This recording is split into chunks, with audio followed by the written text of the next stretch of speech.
G'day guys, welcome back to another video. In today's video I'm going to be rebuilding my swivel hubs.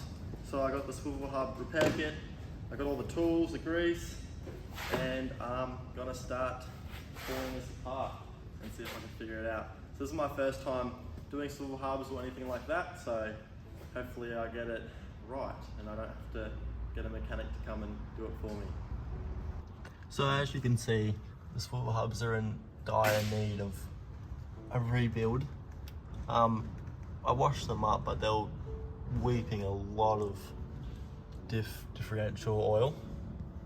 So I think it's about time. So the first thing I have to do is take these wheels off.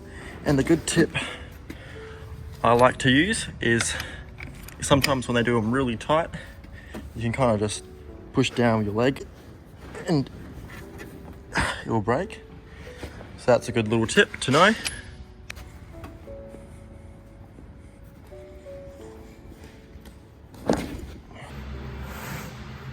Alright, so heaps of struggle trying to get this car up, and we decided to get the telehandler out and just to lift it up on the recovery points, and we just put the stands underneath and just as a precaution put some spare tyres underneath the rock sliders just in case if it does fall then it's going to fall on the wheels and not onto the ground.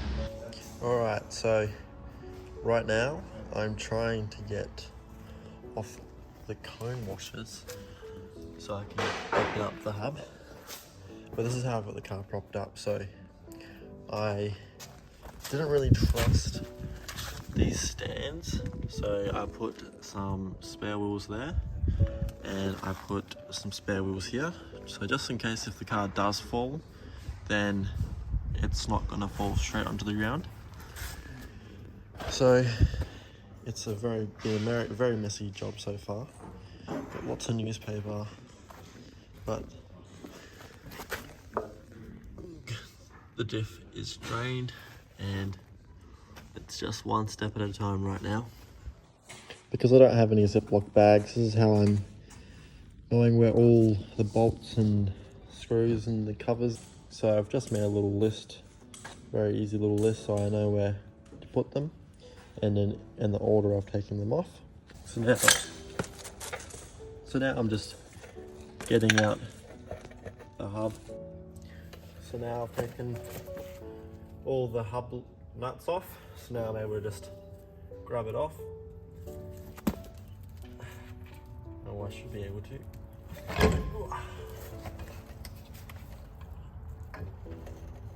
Now that's, and the bearing just fell out. That's heavy. So now I'm just going to spend some time cleaning up this whole area. As you can see, when I pulled it off, there was heaps of oil and grease in there. So I'm just going to spend some time cleaning all this up while I put the wheel off as well. So just giving this whole area a nice clean up.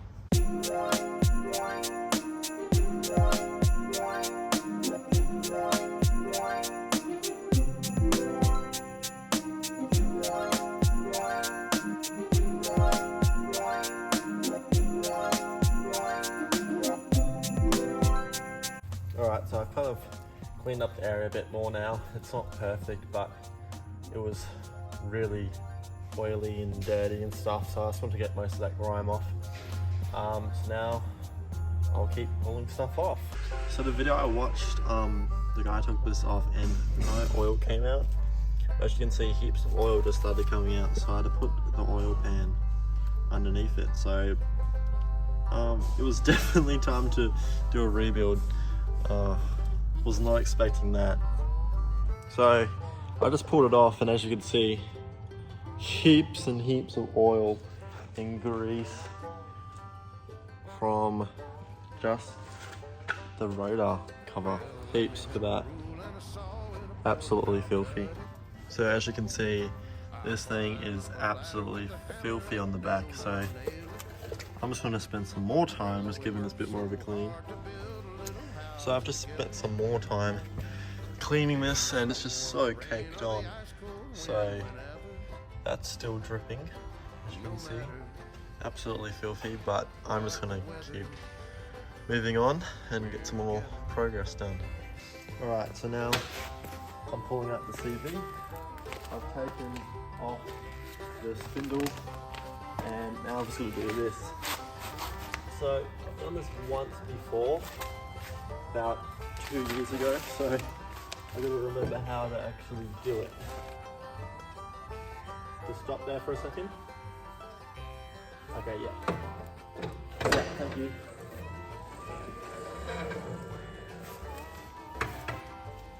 So I got that out now with my dad's help. He just had to spin the wheel so I could get that little flat section on the top, and that just came straight out. So that was a little bit easier than last time I did it, because last time I did it with my mate and we had no clue what we were doing. So that's good we got that out. So I've pulled out the CV, and as you can see it's quite large. And when I used to work on my Pajero, my friend's Pajero, this is a spare CV that we had. So as you can see, there's a giant size difference between the CVs. So that's just an ordinary IFS CV compared to a solid axle CV. So it's quite cool to see the difference. So now I'm going to be removing my steering arm. I've already taken off the bottom bolt, but now I get to use this cool tool that I just bought.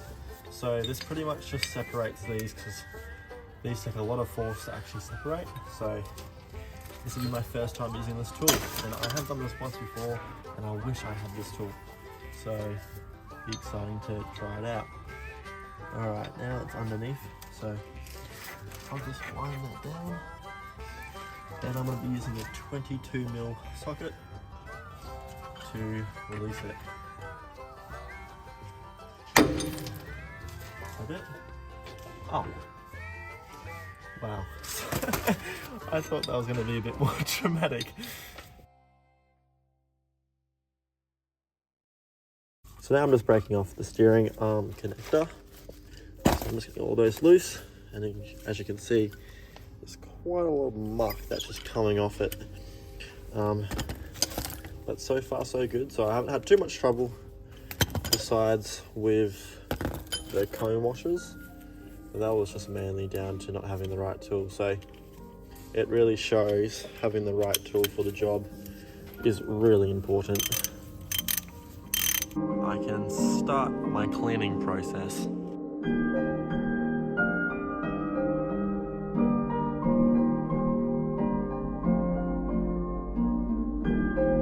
3 weeks later. So some time has passed now, and everything is finally clean. So now I can start putting everything back together.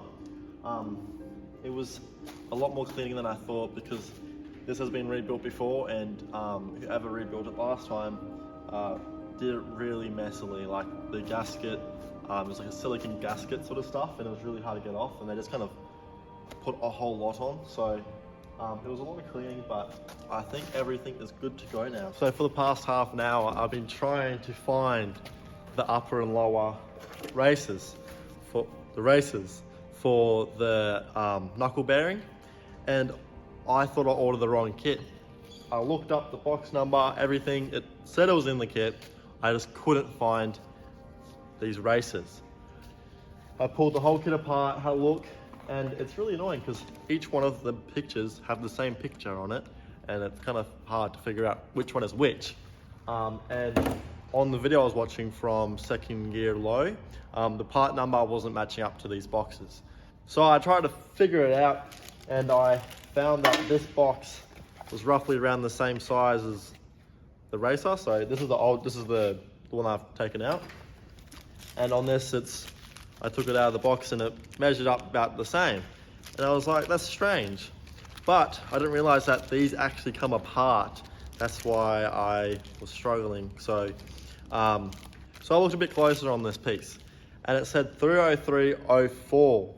And then I was like, all right, that's obviously the actual part number for this piece. And so I looked on this one, and this one surprisingly says 30304. So that's where my problem was, and I just sang it right there. So if I just opened my eyes a little bit more, I would have been able to figure it out a bit faster. and not spend 20 minutes worrying that I accidentally bought the wrong kit. So I just wanted to add that little part in just to, in case anyone else had the same issue. So let's continue on. So the next step is to, add the little wipers.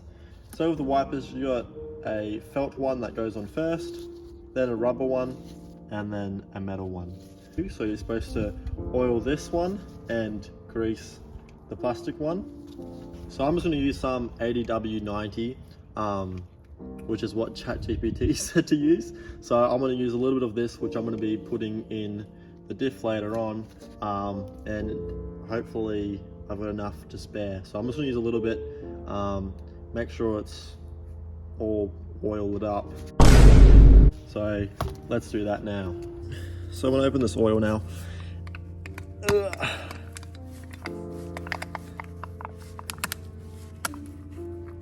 So I don't know the best way of doing this, but I'm just going to put it into this. So it's kind of hard trying to film it and do this at the same time. So I'm going to put a little bit into that. Yeah, that's good. And I'm just going to kind of rub it in a bit. I don't know how to do this. I'm just going off what I think would be done. I'm not sure. I'm just going to pour it on like that. A little bit there. It said massage it in, so I'm going to do that. Might just put a little bit more in. Alright, I don't want to use too much because I have to do the other side as well, and also I have to use pretty much the whole thing of that and the other one I have because I've got a 2.5 as well. But just a little bit is better than nothing, so I think that's pretty good. So I've just put the felt on now, and now I'm going to grease up the rubber bit. I did buy this grease, but that's going in for the bearings and stuff. So I just bought this was for when I did a rebuild of some CVs. I don't know if this is the right grease for it, but I'm guessing it is. So I'm just gonna put a little bit on this. So I think that's a little bit. I honestly don't know how much to put on, but I'm just gonna go around it just so it's got some grease. Alright, that looks pretty good. You can't really see it on the camera very well because I got it in 0.5, but I'm gonna put that on now as well. So the last thing I have to add on is this metal piece. So just gotta bend it a little bit just so I can get it on. Yeah, that's perfect. So now I'm gonna pack these bearings with this grease. I don't know how well I'm gonna be able to film this, but I'm gonna give it a shot. Alright, so now I'm gonna start packing these bearings. And look how nice that grease is looking. It's so shiny. Alright, so I'm gonna start packing these bearings.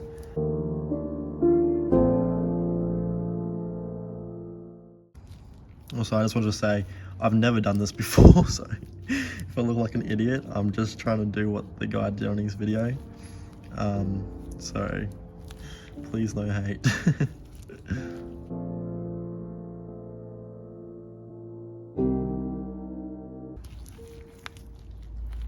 Alright, so I think this one is packed now. The guy did it much cleaner than I did, but I think this bearing is packed now, so on to the next one. So now I've got both those racer bearings in, and now I'm just putting the steering arm back on, so it's the longer side facing that way. Let me double check. Okay, so it is the longer side. I just want to double check just in case. So just gotta get that up. Oop.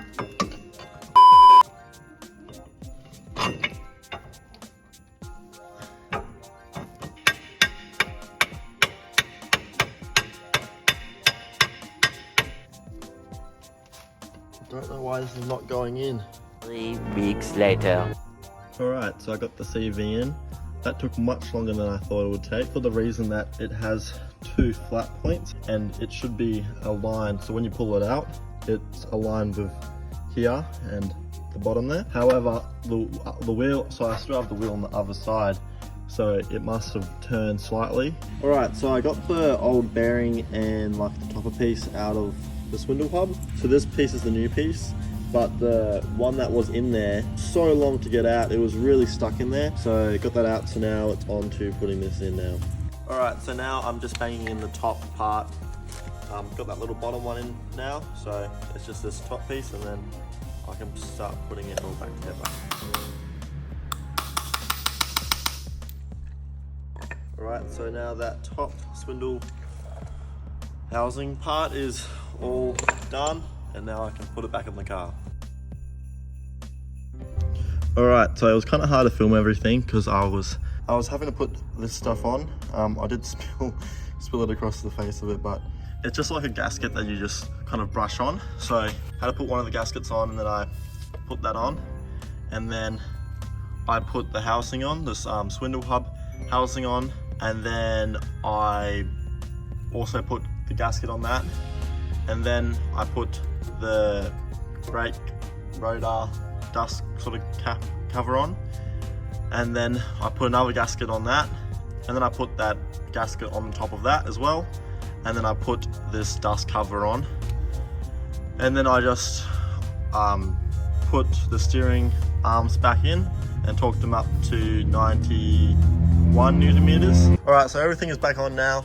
I've just finished this side, so now it's just having to do it again on the other side. So yeah, and then I've just got to fill up the diff. Alright, so I'm on the other side now. My plan for yesterday was to try and remove everything so I could wash it and clean it all today, so I can reinstall everything.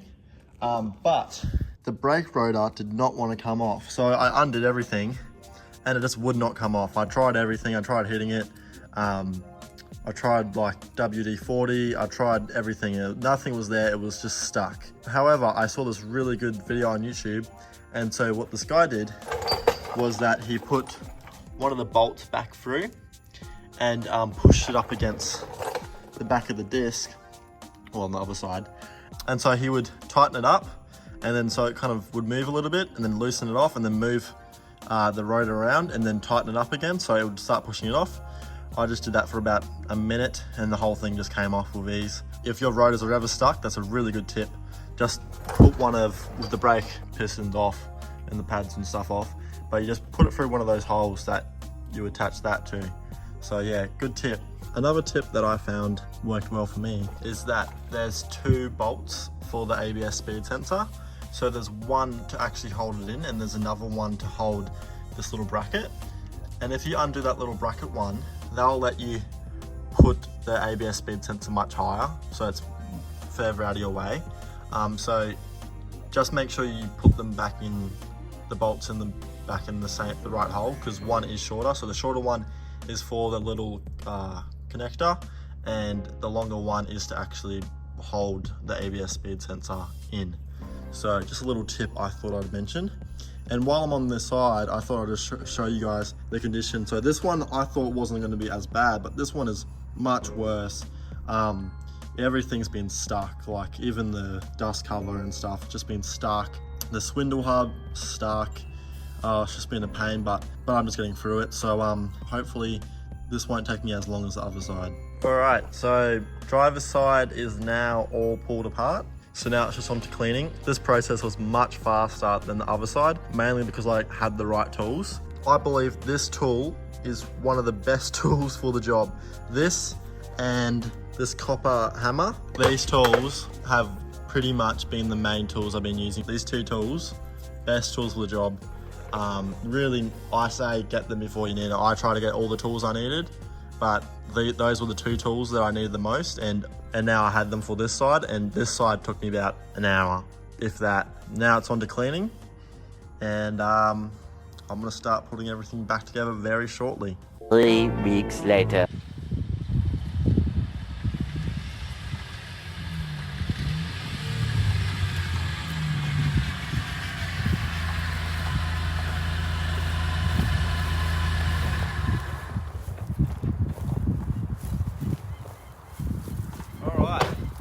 So the rebuild is finished. I put the oil back in the diff. I've been driving it for about a week now and everything's been fine. I've got a mechanic booked in to just make sure the wheel bearings are all right and everything's looking okay.